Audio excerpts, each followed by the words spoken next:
지어 무거운 짐을 주 예수 앞에 아뢰이며 근심에 쌓인 날 돌아보사 내 근심 모두 맡으시네.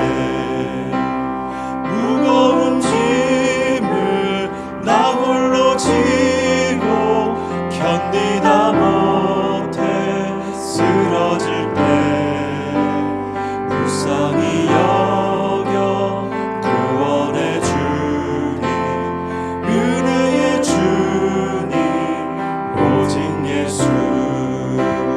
내 모든 괴로움 갖지는 말라. 주 예수 앞에 아뢰이며 주께서 친히 날 구해주사 넓으신 사랑 베푸시네. 내 짐이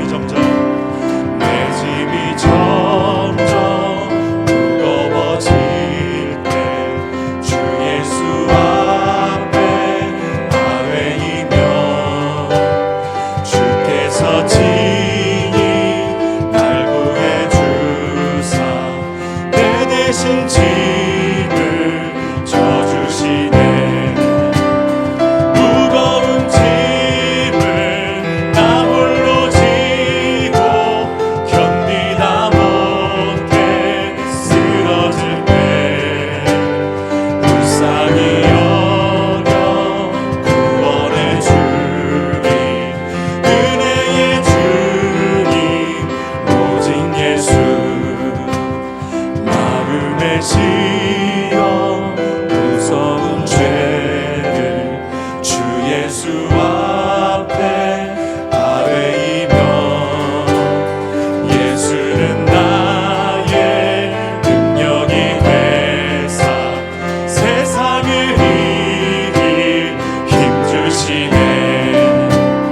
무거운 짐을 나 홀로 지고 견디다 못해 쓰러질 때 불쌍히 여겨 구원의 주님, 은혜의 주님, 오직 예수.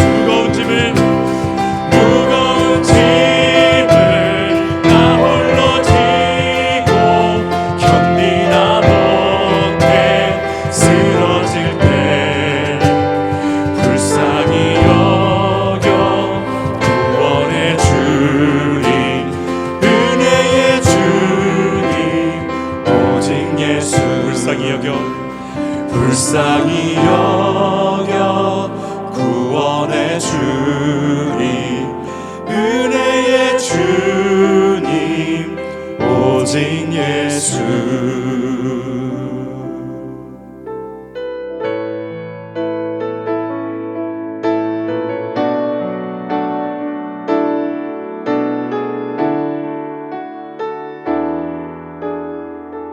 주께 가까이, 주께 가까이 날 이끄소서. 간절히 주님만을 원합니다. 채워주소서. 주의 사랑을 진정한 찬양 드릴 수 있도록 주께 가까이 날 이끄소서. 간절히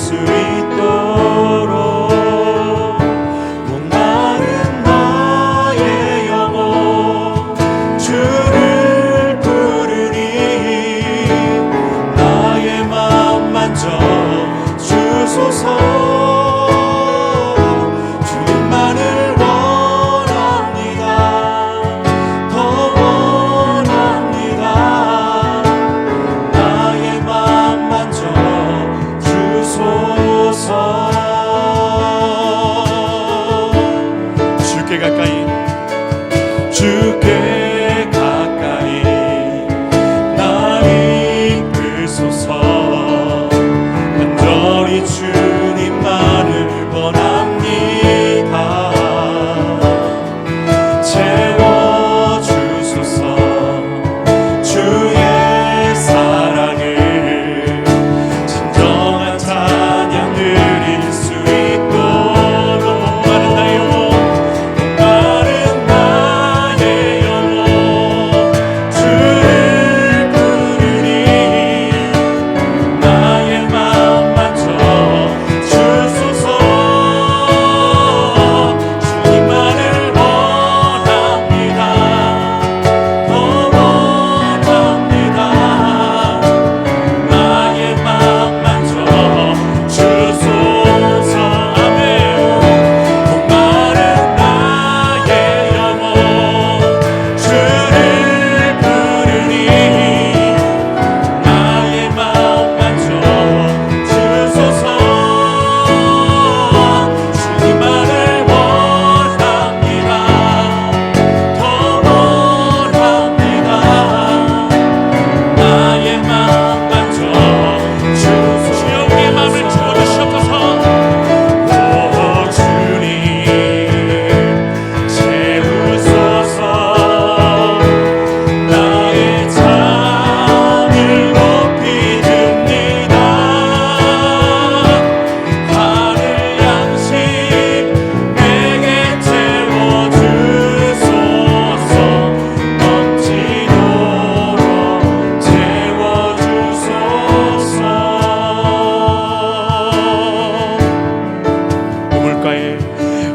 우물가의 여인처럼 난 구했네. 헛되고 헛된 것들을 그때 주님 하신 말씀 내 샘의 왕 생수를 마셔라. 오 주님 주님 채우소서. 나의 잠을 높이 듭니다. 하늘 양식 내게 채워주소서.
우리 시간에 기도합시다. 아버지 하나님, 찬양과 영광을 받으시기에 합당하신 그 이름을 우리가 온 마음과 신령과 진정을 다하여 송축하며 높여드리기 원합니다. 주님만이 만군해 주시오, 주님만이 우리의 통치자 되심을 우리는 믿음으로 선포하며 나아갑니다. 주여, 이 자리 가운데 임재하시고 각자의 처소에 그 자리 가운데 그 성전 가운데 주여 넉넉히 임재하여 주시옵소서. 함께 예배를 향해서 기도하며 나아가기 원합니다. 기도합시다. 아버지 하나님, 주여 하나님 함께 주시옵소서. 주여 하나님 주시옵소서. 주여, 이 자리 가운데 주님 넉넉히 임재하여 주시옵소서. 주여, 이 심령 가운데 주님 넉넉히 임재하여 주시옵소서. 찬양하며 아버지 하나님 주의 이름을 높여드립니다. 하나님 주여 높여드립니다. 하나님 주여 송축합니다. 주의 이름을 높여드립니다. 하나님 영원한 주의 이름을 높여드리며 찬양합니다. 할렐루야. 아버지 하나님 역사해 주시옵소서. 주여 하나님 높여드립니다. 함께 주시옵소서.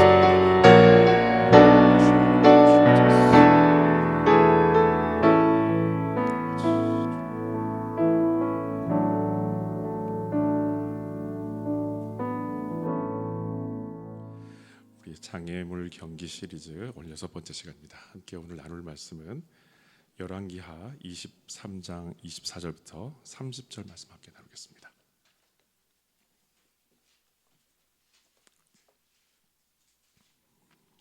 열왕기하 23장 24절부터 30절.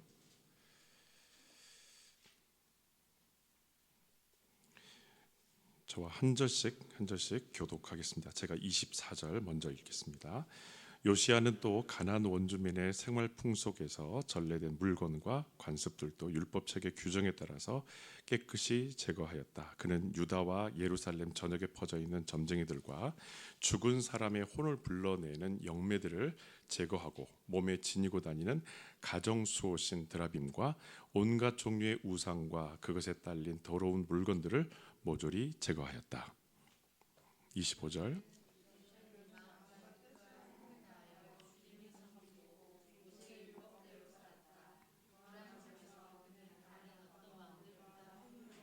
그러나 그도 유다에 대한 여호와의 분노를 막을 수 없었다. 므낫세가 저지른 악행이 여호와의 진노를 크게 하였기 때문이다.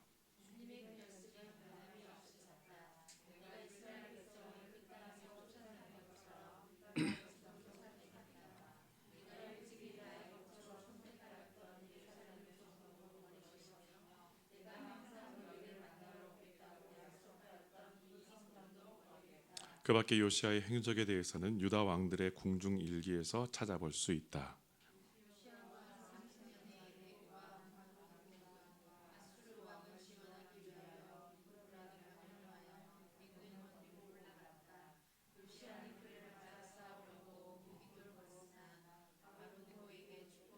다 같이.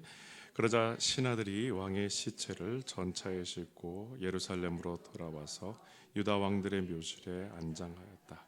그리고 유다 백성들이 요시야의 아들 여호아스를 선택하여 기름을 붓고 왕으로 삼았다. 아멘. 여러분, 우리 가운데에는 어쩔 수 없이 일찍이 가정에서 독립해서 참 냉혹한 세상에 던져진 삶을 살아내셨던 분들도 아마 우리 가운데 계실 겁니다.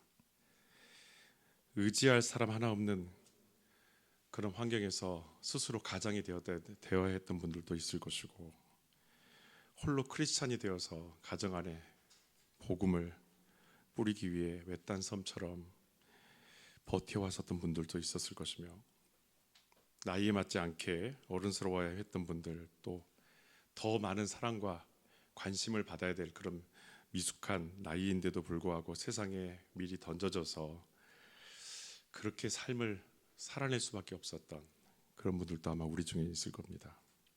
무엇보다도 밴쿠버라는 이 낯선 땅에 오셔서 나보다는 너를 위해서 평생을 또 지금까지 살아오셨던 분들도 있을 겁니다.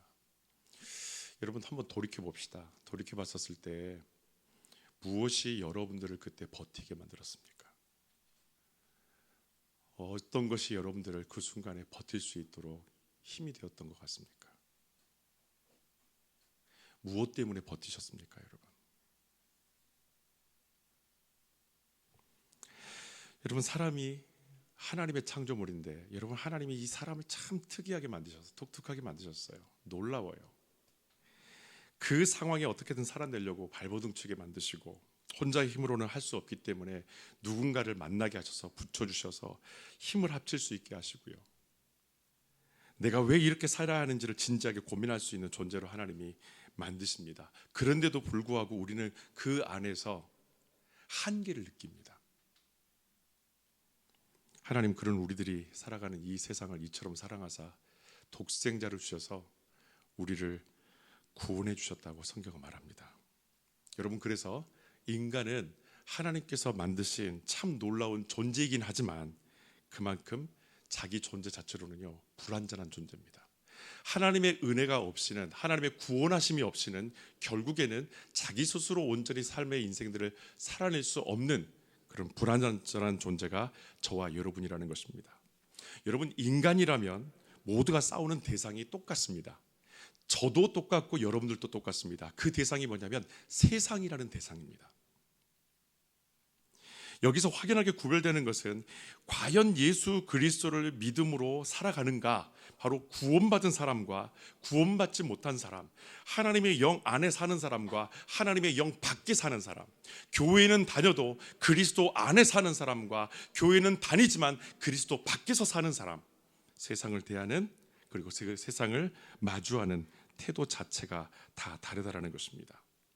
여러분, 믿음이 없는 사람들은 그렇기 때문에 세상을 이기려고 할 때에 세상적인 방법을 갖고 옵니다.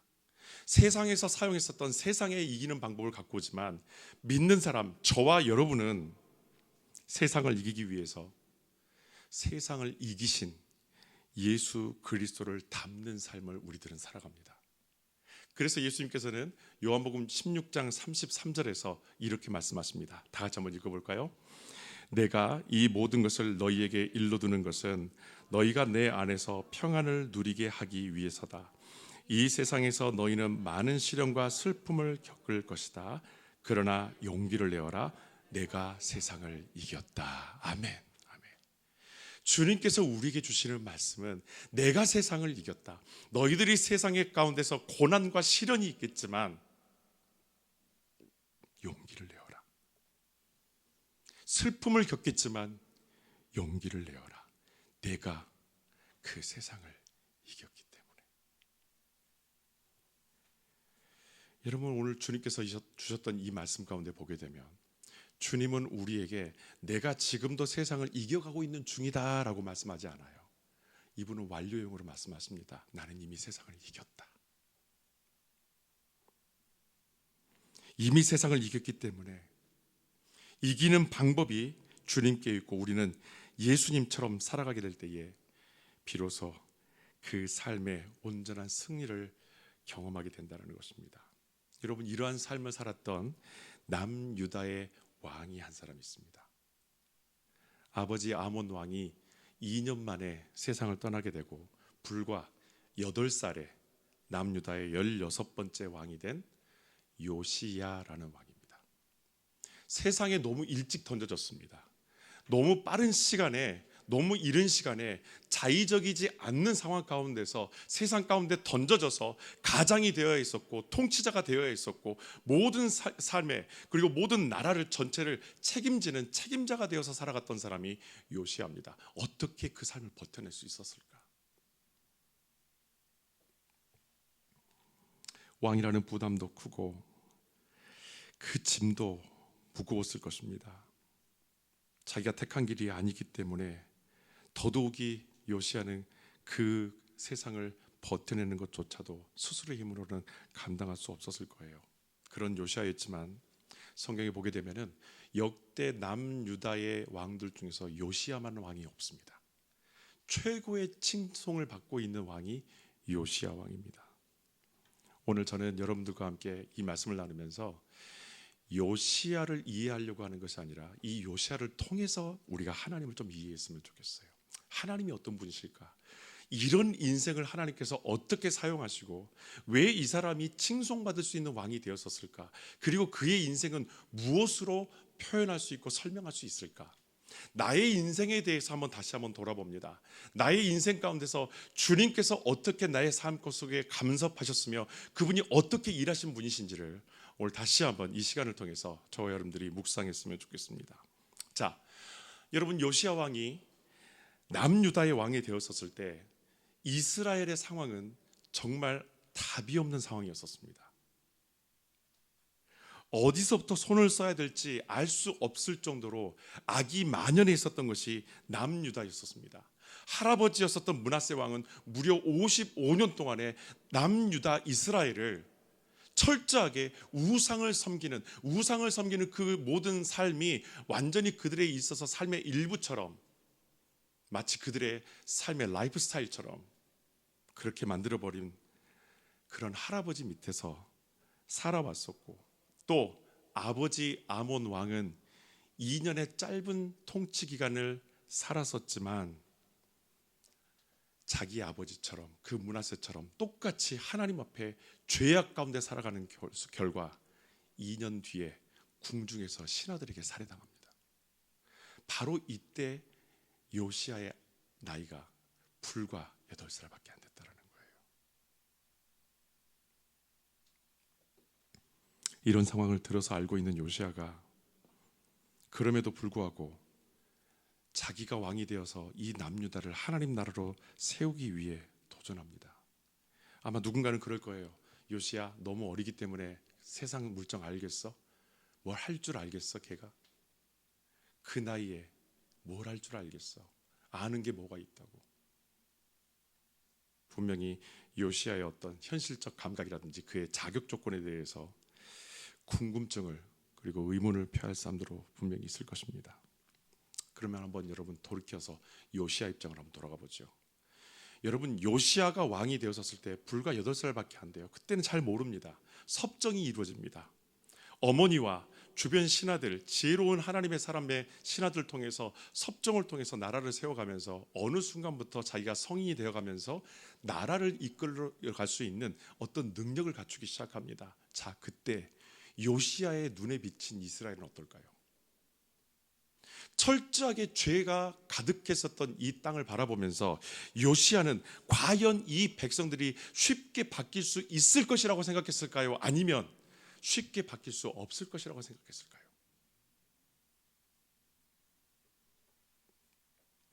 요시야는 분명히 알고 있습니다. 이 백성이 결코 쉽게 바뀔 백성들이 아니라는 것을. 증조 할아버지였었던 히스기야 왕 때에 그렇게 열심히 했다가 55년 므낫세 왕이 통치하면서 나라가 또다시 과거로 돌아가게 되고 그 죄악이 반복되는 그 상황 가운데서 백성들의 삶 자체가 아예 바뀌질 않는다는 것을 누구보다 잘 알고 있었던 것이 요시야 왕이에요.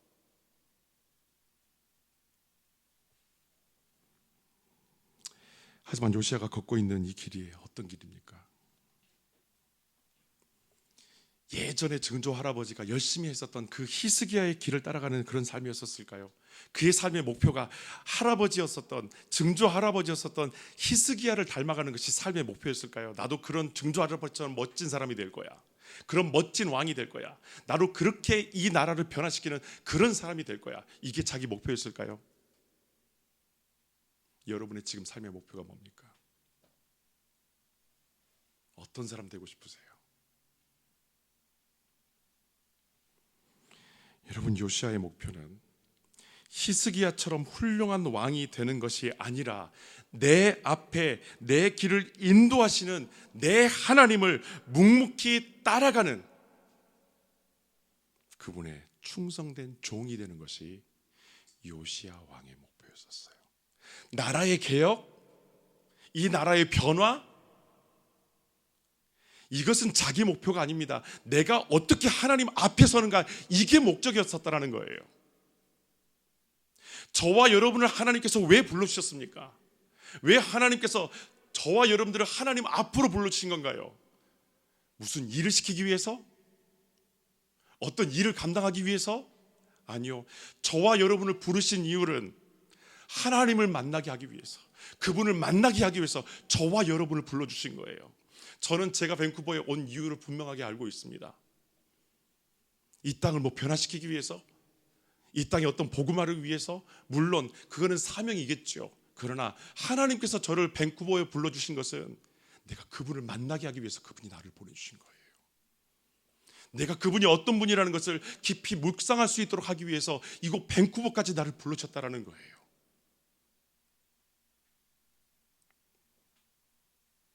(2003년도에) 밴쿠버로 이민 와서 지금까지 살아가면서 저는 딱 한 가지만 기억납니다.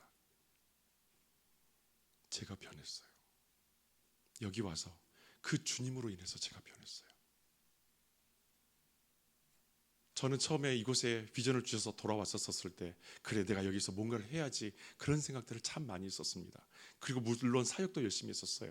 그런데 시간을 돌아오면서 보면서 저의 마음 가운데는 분명하고 확신에 찬 것이 하나 있어요. 아, 하나님이 나를 여기 불러주신 것은 일시키기 위해서가 아니라 당신을 만나게 하기 위해서 나를 불러주셨구나.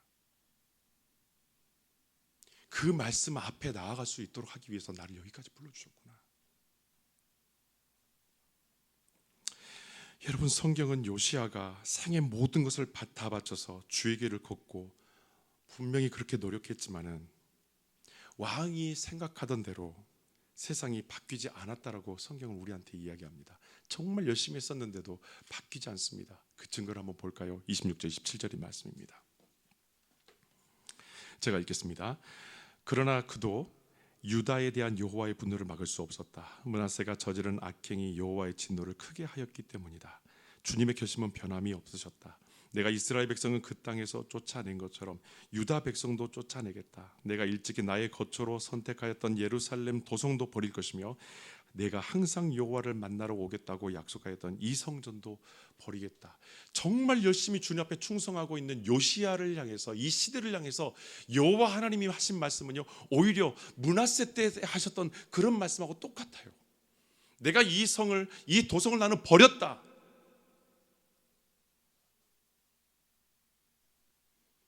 너희를 만나기 위해서 내가 왔었던 이 성전, 이것도 내가 다 허물어 버리겠다. 여러분, 그러면 이 나라를 위해서 자기가 해야 될 그 몫을 열심히 다하고 있었던 이 요시야의 마음은 얼마나 허탈했을까요? 하나님이 변함이 없는 거예요. 열심히 했었음에도 불구하고 하나님은 이 땅에 대한 하나님의 진노를 멈추지 않겠다라고 말씀하십니다. 그게 누구 때문입니까? 요시야요? 아니요. 변하지 않는 이스라엘 백성 때문입니다. 왕은 노력했지만 백성들이 근본적으로 바뀌지 않습니다. 또 하나의 유행처럼 예배하고, 또 하나의 유행처럼 성경을 보고, 또 하나의 유행처럼 종교 생활을 하는 이스라엘 백성들. 히스기야 때도 있었던 갑작스러운 종교개혁의 그런 유행들, 요시야 때 있었던 갑작스러운 그 예배들, 그들에게는 이 모든 것들이 자신들의 삶을 자꾸 바꾸지는 않습니다. 그럼에도 불구하고 요시야는 자기에게 맡겨진 이 사명을 믿음으로 끝까지 감당하려고 노력을 하는 거예요. 그래서 하나님은 므낫세 55년이 만들어낸 이 영적 음란함에서 이스라엘 백성들이 빠져나오지 못하기 때문에 하나님은 결코 진노를 멈추지 않겠다. 근본적으로 바뀌지 않기 때문에. 요시야의 노력과 그의 눈물과 그의 기도, 많은 선지자들을 보내셔서 하나님께서 이 땅을 회복시키기 위해 하나님이 뒤흔드시는데도 불구하고 아무런 감동과 아무런 움직임이 없는, 근본적으로 변하지 않는 이스라엘 백성들을 향해 하나님은 진노를 멈추지 않겠다고 말씀하시는 거예요. 소위 말하면 예배드리는 모습 쇼하지 말라라는 겁니다. 중심 없이 나아가는 예배 쇼하지 말라라는 거예요. 요시야의 노력이 잘못된 것이 아닙니다. 절대 요시야가 뭐가 부족해서 하나님께서 이 진노를 멈춘 것도 아닙니다. 계속해 가시겠다는 것도 아니에요. 여러분, 순종이 뭡니까? 순종. 내 생각과 다를 때 내 자신을 부인하는 것이 순종입니다. 요시야는 자기의 노력을 의지하거나 기대하지 않습니다. 만약에 그랬다면 진작에 요시야는 더 난폭한 율법주의자가 됐을 거예요. 이스라엘 백성들을 하나님께로 돌아오게 하기 위해서 이스라엘 백성들을 강압해서 이스라엘 백성들에게 채찍을 가해서 이스라엘 백성들을 괴롭혀서 마치 자녀들이 교회 가도록 하기 위해서, 신앙을 유지하기 위해서 자녀들을 괴롭히는 그런 부모처럼, 그의 마음을 아프게 해서 아픈 상처 주는 말을 통해서 교회 다니게 만드는 그런 부모처럼 마치 율법주의자가 되어서 요시야는 이 나라를 다스렸을 거란 말이에요.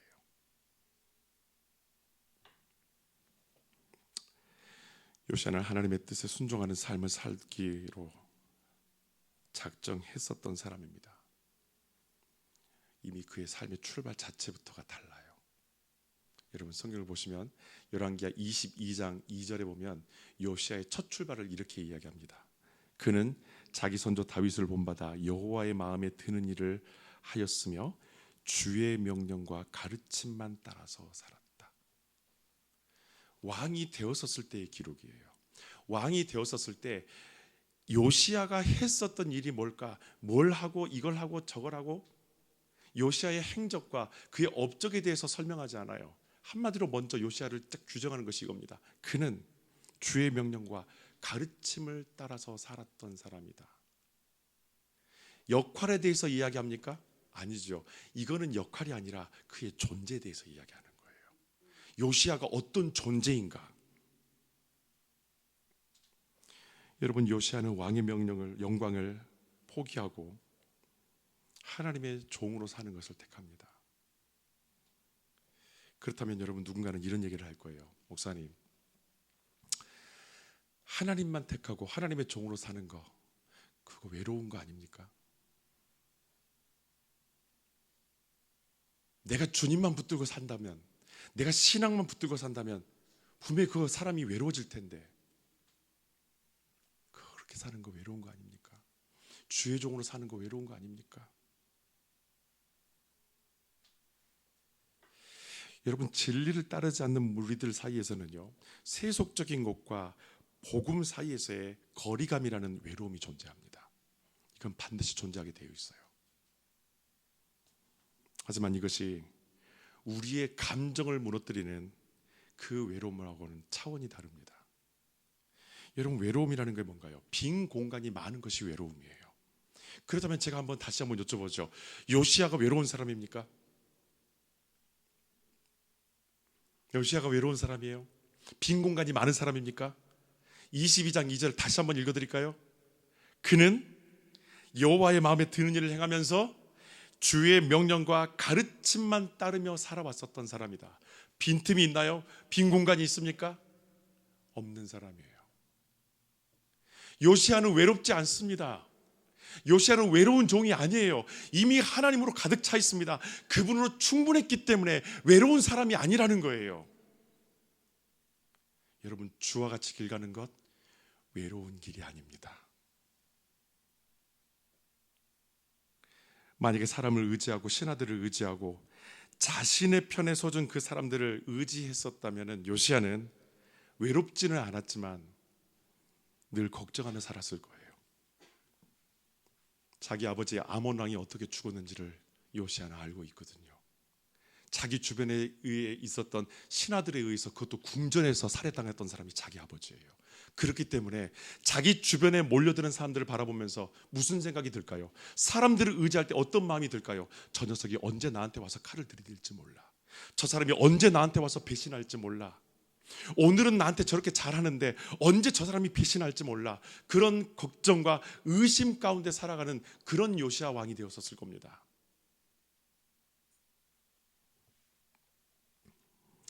요시야는 자신의 왕정 역사를 사람으로 채우지 않았어요.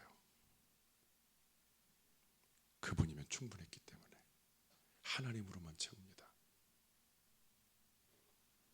여러분, 어떻게 이게 가능했을까요? 사람이라는 게 변할 수 있잖아요. 어제 다르고 오늘 다를 수 있잖아요. 근데 어떻게 이렇게 한결같을 수 있겠습니까? 요시야가 죽기까지 하나님과 동행했어요. 비결이 뭘까요, 여러분? 여러분, 신앙생활을 오래 한 사람일수록 영적 회복을 위해서 특별한 비법을 찾으려고 하는 습관이 좀 있어요. 그래서 교회에서 어떤 특별한 양육 프로그램이라든지 특별 집회라든지 어떤 특별한 모임이라든지 무엇인가 아무튼 특별해야 돼요. 요즘에 뭔가 유행하는 어떤 새로운 어떤 프로그램을 경험해야 돼요. 그런 것들을 수료해야 돼요. 거기에 만족감을 느껴요. 뭔가 특별하고 새로운 것을 해야만이 체험을 받고 변화를 그들은 기대합니다. 그런데 여러분 그거 아세요? 그렇게 해도 얼마 못 간다는 걸 자신도 알고 있어요. 요시야가 주님만 바라볼 수 있었던 힘의 원천, 그것은 말씀인 줄로 믿습니다. 24절 말씀입니다. 요시야는 또 가나안 원주민의 생활 풍속에서 전래된 물건과 관습들도 다 같이 읽어볼까요? 뒤에 율법책의 규정에 따라서 깨끗이 제거하였다. 아멘. 하나님은 여러분 말씀으로 역사하시는 분입니다. 말씀으로 세상을 만드셨고 말씀으로 육신을 입고 우리에게 오셔서 자기를 희생하셨고 이 땅을 최종적으로 심판하실 때까지 당신이 하셨던 그 말씀을 1.1획도 바꾸지 않고 그대로 지켜가시겠다고, 그 약속을 지켜가시겠다고 말씀하신 분이 여호와 하나님이신 줄 믿습니다. 요시야가 자기가 끝까지 변하지 않는 자기 삶에, 자기 안에서의 그 신앙의 원천을 어디서 찾았었을까요? 변함이 없으신 여호와 하나님의 그 말씀에서 찾았던 것이 요시야예요. 요시야의 모든 개혁, 하나님 안에서의 새로운 회복, 이 나라의 회복 어디서부터 출발합니까? 성전 안에서 율법책을 발견했던 그 사건부터 출발하는 거예요.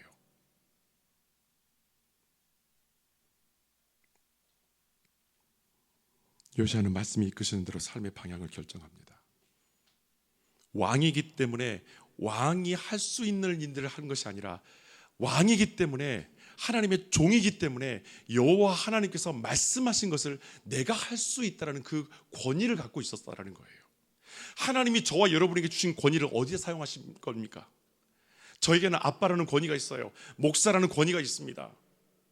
남편이라는 권위가 있어요. 제가 이 권위를 어디에 사용할까요?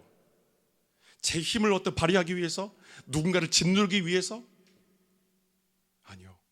저와 여러분에게 하나님께서 주셨던 그 작은 권위라 할지라도 주를 위해서 사용할 수 있도록 여러분 모두 다 하나님께 올려드리기를 원합니다. 요시야는 자기에게 준 이 권위, 모든 백성들한테 이렇게 하라고 명령할 수 있는 이 권위를 하나님 나라를 확장시키는 데 사용했다는 거예요. 전적으로. 무엇을 통해? 말씀을 통해. 여러분 세상의 중심에서 내려오십시오.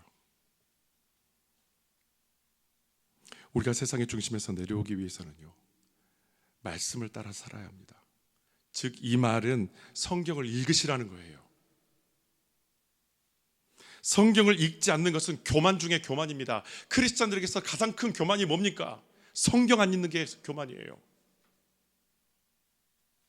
하나님의 말씀보다는 내 마음의 소리를 따라 살아갑니다. 그것이 마치 성령께서 주시는 마음인 것처럼 착각하면서 이야기합니다.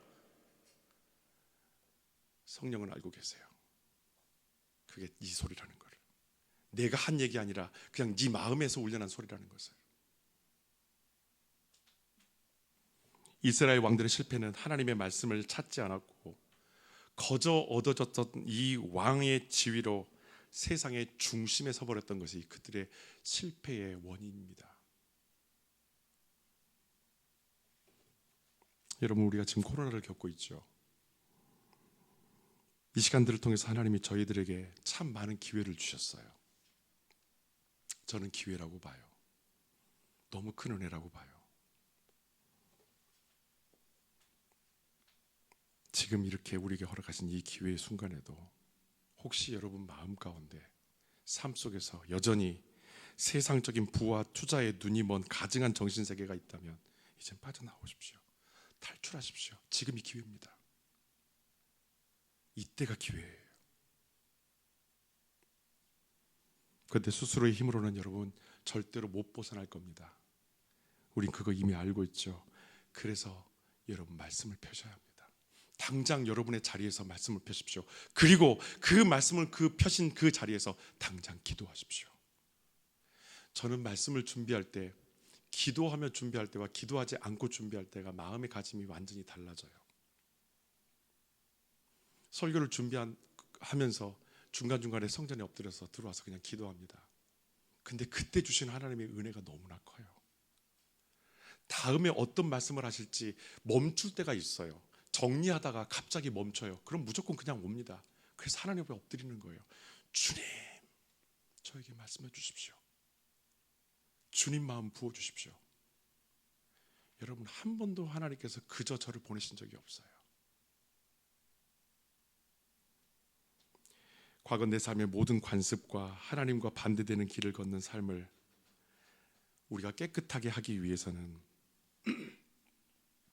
하나님의 그 계획이 저와 여러분의 주 관심사가 되어야 합니다. 여러분, 그 하나님의 계획이 뭡니까? 예수 그리스도죠. 그분이 예수 그리스도예요. 증조 할아버지였던 히스기야 왕 때에 이사야 선지자를 통해서 하나님은 당신의 이 계획을 이스라엘 백성들에게 알려주신 것이 있어요. 곧 그것이 무엇입니까? 그 하나님의 계획이 예수 그리스도 구원에 관한 계획입니다. 이사야서 9장 2절에 이런 말씀이 있습니다. 어둠 속에서 헤매는 백성이 큰 빛을 볼 것이다. 그 다음부터 다 같이 읽을까요? 그 빛이 깜깜한 땅에 사는 모든 사람에게 나타날 것이다. 아멘. 아멘. 하나님께서 회복시키실 때에 하나님의 이 구원 계획은 그 안에 같이 담겨져서 움직이고 있었다는 겁니다. 여러분, 하나님은 말씀을 통해서 주님을 닮게 하세요. 저와 여러분들이 주님을 어떻게 닮을 수 있을까?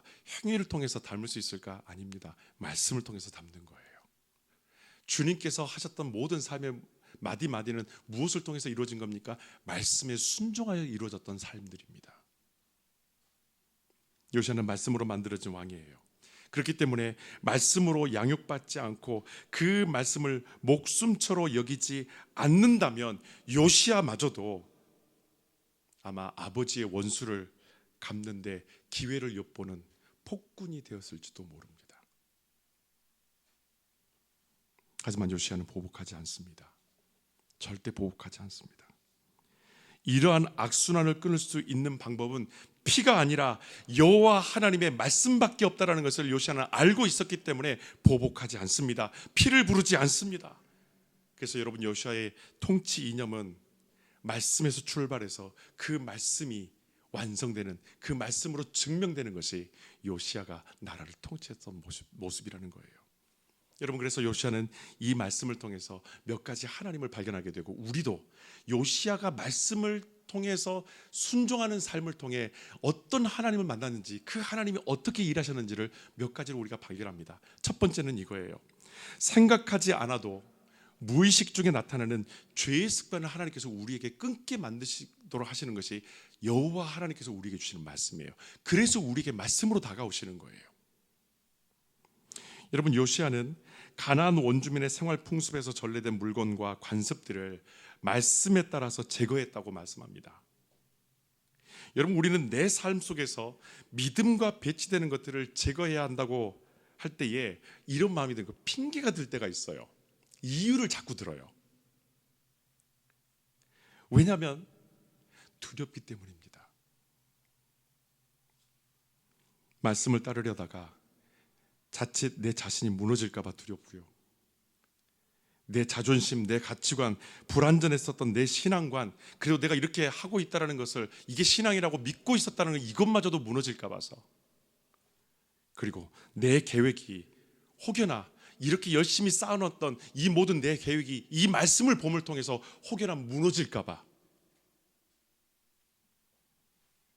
서두르지 않습니다. 말씀 보는 것을. 여러분, 만약에 우리가 말씀으로 돌아가게 되면 그때부터 하나님 나라가 우리 가운데 임하시게 될 겁니다. 그 말씀은 우리를 기도하게 하실 거고요. 그 말씀은 우리를 통곡하게 하실 것이고, 지금껏 억눌려 왔었던 모든 죄에서 우리를 자유케 하실 것입니다. 내가 세워놨었던 모든 계획을 하나님께서 무너뜨리시는 것이 아니라 내가 세웠던 모든 계획 가운데 하나님께서 주도해 가시는 방향으로 그 계획 전체를 하나님께서 수정해 가신다는 거예요. 그 하나님을 만나기 위해서 우리는 말씀을 향해서 달려가는 겁니다. 여러분, 또한 우리는 하나님의 말씀을 통해 지금껏 역대 왕들이 제대로 하지 못했던 일들을 가능하게 하셨던 그 하나님을 만나게 돼요. 이 하나님의 말씀을 통해서, 이 하나님의 말씀이 역사함을 통해서 역대 왕들이 하지 못했던 이스라엘의 왕 중에서 요시야만큼 이런 일들을 감당할 수 있었던 왕이 있을까 싶을 만큼의 일들을 해냈다는 걸 보게 됩니다. 곧 그것은 유대 전역에 있는 퍼져 있는 점쟁이들과 죽은 사람의 혼을 불러내는 영매들을 제거하는 바로 그것입니다. 자, 여러분, 이 일들을 행했었던 대표적인 왕들 여러분 혹시 기억나시나요? 죽은 사람의 영을 불러내는 사람을 의지했었던 사람, 사울 왕. 또 한 사람, 므낫세 왕. 이 대표적인 두 왕들이 자기들이 하나님을 믿고 있음에도 불구하고 점쟁이들을 찾아갔었습니다. 이스라엘 백성들은 그때까지도 자기 문제를 풀기 위해서 하나님의 방법을 구하지 않고 나라가 멸망을 자초하게 만드는 세상적인 방법으로 문제를 풀어갔던 것이 당시의 일반적인 해법이었다라는 거예요. 여러분들은 여러분의 문제를 풀기 위해서 무엇을 찾고 계십니까? 여러분, 여기서 우리가 간과하지 말아야 될 것 한 가지가 있어요. 그것은 뭐냐면 이스라엘 백성들이 하나님께 대대로 구별된 백성으로 살아왔었던 하나님의 택함 받은 민족이었었다라는 겁니다. 그랬던 이스라엘 백성들이 점쟁이들을 찾습니다. 자기 문제 해결을 위해서. 그들이 하나님을 몰라서가 아니에요. 하나님 앞에서 자기가 더 의지하는 방법들로 인생의 문제를 풀어왔었다라는 겁니다. 신앙 안에서 여러분들이 풀지 못했던 신앙적인 문제마저도 세상적인 방식으로 풀어가는 사람들이 분명히 있어요. 마치 오늘 이스라엘 백성들처럼.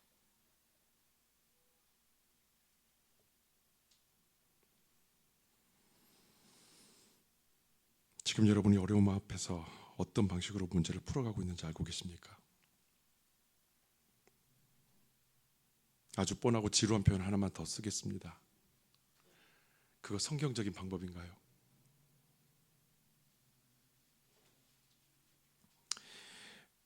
두 번째로 하나님을 우리가 알게 되는 것이 바로 이거예요.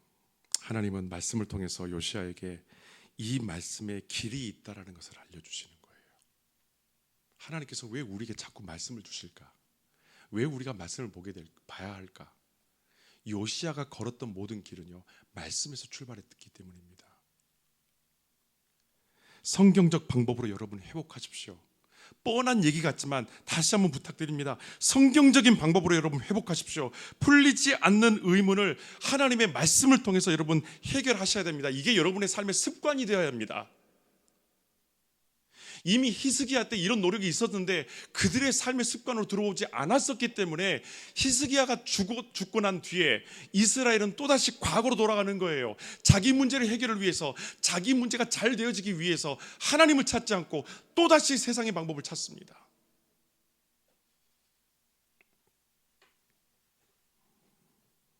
그 자리에서 도망친다고 여러분 절대 그 문제가 해결되지 않아요. 그 자리를 피하는 것도 성령께서 주시는 지혜라면 여러분 그때 감당하시는 것이 그것이 성경적인 방법입니다. 그리고 그 자리에서 이겨내는 것도 성령께서 내 안에 주시는 그 말씀으로 그 뜻을 좇아서 행하는 것이 그게 성경적인 해결 방법이라는 거예요.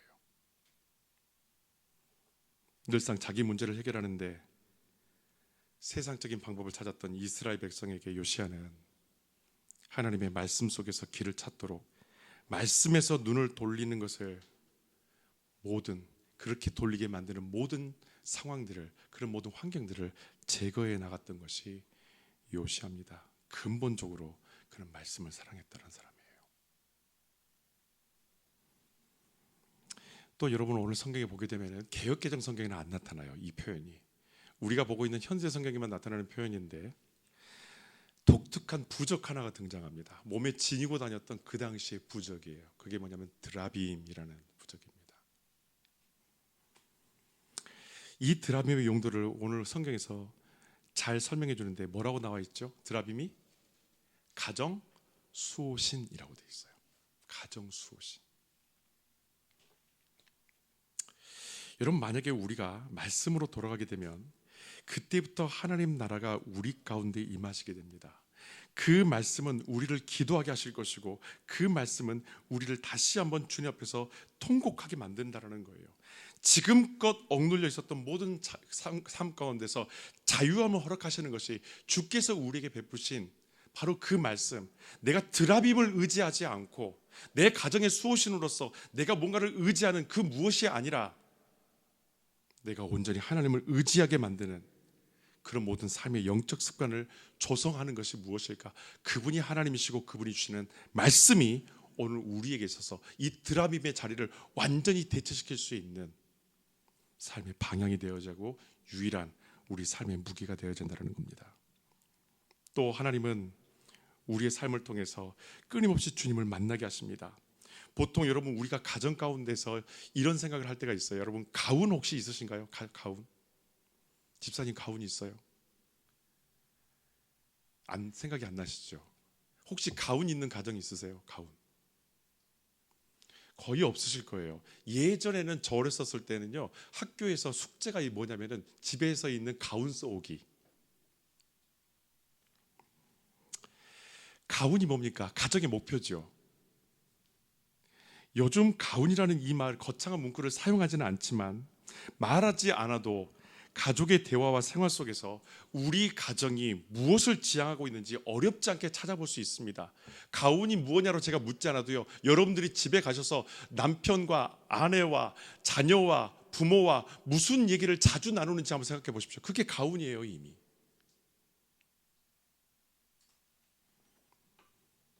신실한 크리스찬 배우로 유명한 장나라 씨라고 있습니다. 이 장나라 씨의 도네이션 기사를 제가 읽은 적이 있어요. 어마어마하게 했더라고요. 2009년도에 130억을 했다고 거기 기사에는 나왔어요. 2009년. 결혼도 아직 안 한 분이죠. 근데 사실은 액수가 저한테 눈에 들어오지 않고요, 그 집의 가훈이 제 눈에 확 들어왔어요. 사람들에게 장미를 나눠주니 내 손에 장미향이 남았다. 이게 그 집의 가훈입니다. 그래서 나누는 거예요. 하나님이 나에게 베푸신 것을 주변에 있는 사람들에게 아낌없이 나누는 삶을 사는 것이 이 크리스찬 배우의 삶의 목표와 이 가정의 목표였다는 겁니다. 여러분, 무엇을 지금 모으고 계시나요? 무엇을 위해서 재정을 여러분 사랑하고 계시나요? 어떤 대화에 여러분들이 힘이 있고 어떤 대화를 나눌 때에 여러분 기쁨을 누리십니까? 요시야는 하나님의 율법을 통해서, 그 말씀을 통해서 가정과 이 나라가 추구해야 될 방향성에 대해서 확신하게 됩니다. 그래서 가정에서부터 온 나라에 하나님 외에 다른 방향성을 제시하는 것을 지체하지 않고 제거했던 사람이 바로 그 요시야 왕이었다는 거예요. 그래서 여호와 하나님의 말씀은 세 번째로 우리에게 이런 놀라운 은혜를 주시는 것이, 우리 삶의 주인이 하나님 되심을 알게 하는 것이 말씀이에요. 하나님은요, 말씀을 통해서 요시야에게 뭘 가르쳐 주시냐면, 내가 너희 주인이야 라는 걸 가르쳐 주십니다. 말씀의 교제가 끊어질 때에 개인과 가정과 공동체의 수호신을 우리 스스로 지정하게 돼 있어요. 마치 드라빔이 내 안에 들어오기 시작합니다. 하나님 말고 다른 드라빔이 내 안에 들어와서 우리 가정을 지켜주고 내 삶을 지켜주고 내 모든 인생을 지켜줄 수 있는 또 다른 드라빔. 여러분, 우리가 말씀 안에 살게 되면 절대 두 주인을 섬길 수 없다는 것을 분명하게 우리는 알고 있습니다. 그렇기 때문에 하나님의 말씀으로 돌아가서 잃어버렸던 시간들을 이제는 되찾아오시기 바랍니다. 여러분, 요시야가 이렇게 살았다면 그에게 주어진 보상 좋았겠죠. 우측 우리는 궁금합니다. 하나님 앞에 이렇게 충성한 사람이었다면 그의 마지막 인생에 하나님께서 뭔가 큰 거 하나 정도는, 아니 큰 거 아니라도 어떤 작은 보상의 선물 하나 정도는 줬으면 좋겠는데 과연 하나님께서 어떻게 하셨을까요? 29절 먼저 한번 읽어보겠습니다. 이게 하나님의 보상입니다. 다 같이.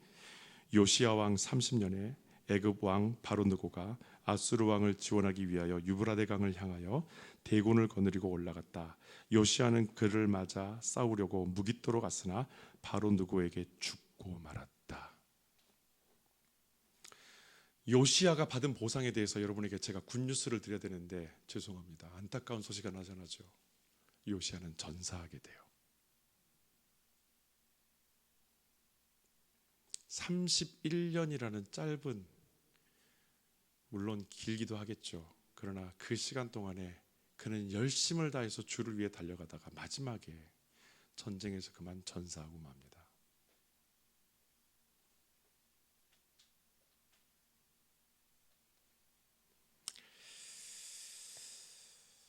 분명히 제가 여러분들에게 참 위대한 왕이라고 했는데 이런 안타까운 소식을 전하는 게 가슴 아프지만 그의 죽음이 요시야의 인생에 대한, 우리가 좀 전에 읽었었던 25절의 그 평가를 증명하는 것이라는 것을 여러분 기억하셨으면 좋겠어요. 25절은 그래서 해피엔딩입니다. 29절이 왜 전사하게 되었는지에 대한 해피엔딩을 이야기합니다. 25절은 이렇게 말합니다. 이렇게 요시야는 마음과 뜻과 힘을 다하여 주님을 섬기고 모세의 율법대로 살았다. 이러한 점에서는 그는 다른 어떤 왕들보다도 뛰어났다. 훌륭했다. 그가 하나님의 말씀대로 살아왔었다라고 되어 있어요. 29절은 그걸 증명하는 거예요. 그가 말씀대로 살지 않았었더라면 전쟁에 나가지 않습니다.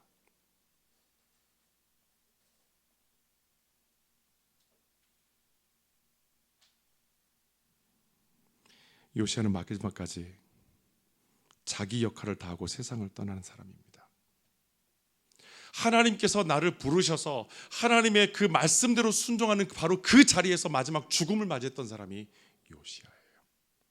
그래서 저는 29절에 나와 있는 요시야의 전사 소식을 여러분들에게 마지막으로 여러분들이 끝까지 붙들고 갈 유일한 굿뉴스로 설명드립니다. 그의 마지막은 하나님의 말씀 앞에 순종함을 통해서 그가 해야 될 그 자리에서, 그가 해야 될 일들을 마땅히 감당하는 바로 그 자리에서 장렬하게 전사했다라는 겁니다.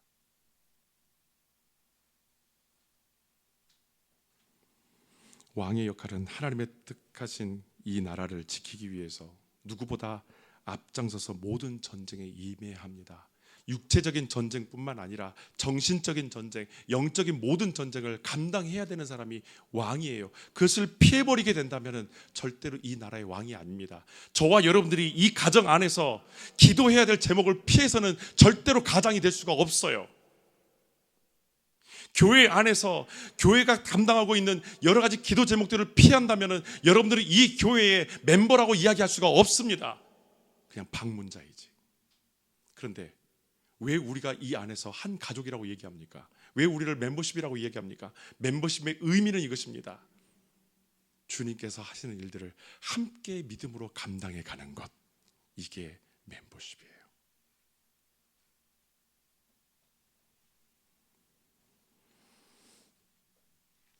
만약에 요시야가 자기에게 맡겨진 이 길을 걷지 않는 왕이었다면 처음부터 요시야는 변하지 않는 이 백성들을 상대로 무리한 영적 개혁 운동 절대 하지 않았었을 것입니다.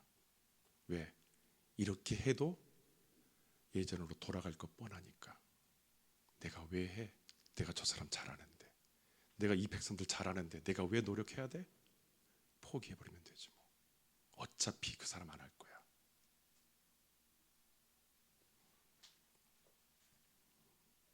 사람의 비유를 맞추면서 55년간 통치한 할아버지 므낫세처럼 어떻게 보면은 자기 몫을 감당하지 않고 하나님의 말씀에 순종하지 않았다면 장기 집권하면서 편안하게 전쟁에서 죽지 않고 마지막에 잘 먹고 잘 살다가 죽었을 것이라는 기록이 남았었을 거예요.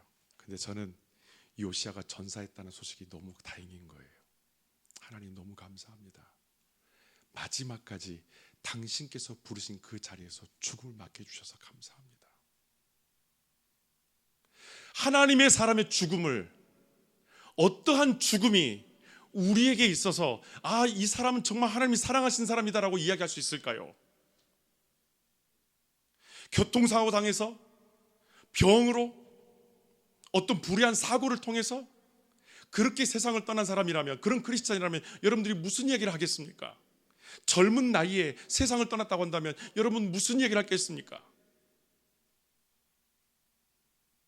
나이와 때와 상황, 그것보다도 그 사람이 어떻게 살아봤는지가 중요한 거예요.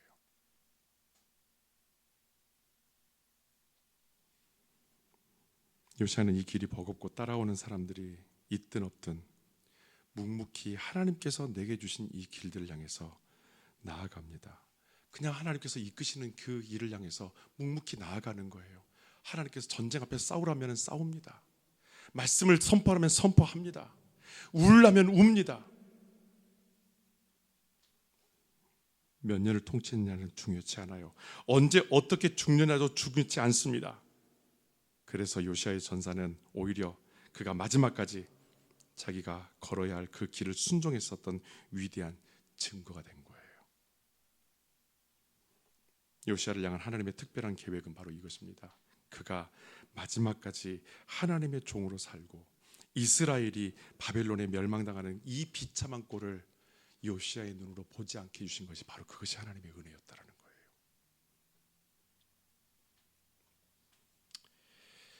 여러분, 요시야라고 힘들지 않았었을까요? 힘들었겠죠. 혼자 그걸 감당해야 되니까요. 백성들은 따라오지 않는데 끝까지 말씀으로 살아야 되니까 얼마나 힘들었겠어요. 얼마나 외로웠겠어요. 분명히 그도 울고 싶었고 주저앉고 싶었을 때가 분명히 있었을 것입니다. 그럴 때마다 하나님은 요시야에게 다시 일어설 힘을 부어주십니다. 무엇을 통해서? 그분이 말씀을 통해서. 하나님은 말씀하셨고, 그래서 요시야는 그 손을 붙잡습니다. 일어나라, 일어나 걸으라, 내가 너에게 새 힘을 주겠다. 요시야는 주님께서 이렇게 세우신 그 손을 붙잡고 마지막 전쟁터에 나가서 하나님이 나에게 맡기신 그 말씀대로 살아가면서 세상을 떠납니다. 오직 주님만이 저와 여러분의 목표가 되었으면 좋겠습니다. 마지막까지 주님과 끝까지 동행하고 이 길을 걸어가다가 멋지게 그 자리에서 전사하는 저와 여러분이 되었으면 좋겠습니다. 주님 안에서 승리하며 오늘도 주님과 나아가는 하나님 백성 되시기를 주님의 이름으로 축원합니다. 지금 우리 다 함께 일어나서 이 찬양 부르고 기도하며